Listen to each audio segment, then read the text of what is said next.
নমস্কার, আমি তরুণ, আপনাদের বন্ধু। আবৃত্তি করছি নিজেরই লেখা কবিতা চন্দ্রমল্লিকা। অনেক যত্ন, অনেক পরিচর্যার পর সেদিন দেখলাম আমার বাগানে ফুটেছে একটি চন্দ্রমল্লিকা।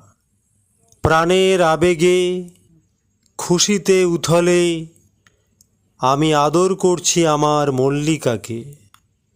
আমার স্বপ্নের মলি আমার হৃদয়ে দিল দোলা। স্পর্শ সুখে ভালোবাসার তুফান উঠল বুকে। সোহাগ চুম্বন করেই চলেছি। এমন সময় দেখি পাশের বাড়ির জানালায় ফুটল একটি ফুল। আমার পানে পাপড়ি মেলে তাকালো। চোখে চোখ পড়তেই তার পাপড়ি ঠোঁটে ফুটে উঠল একটি লাজুক চন্দ্রমল্লিকা। আমি চমকে উঠলাম।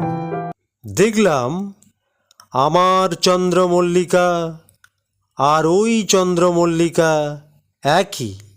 একই চন্দ্রমল্লিকা। পেলাম না ভেবে আমার পিপাসিত মন এখন কাকে আদর করতে চায়। নমস্কার।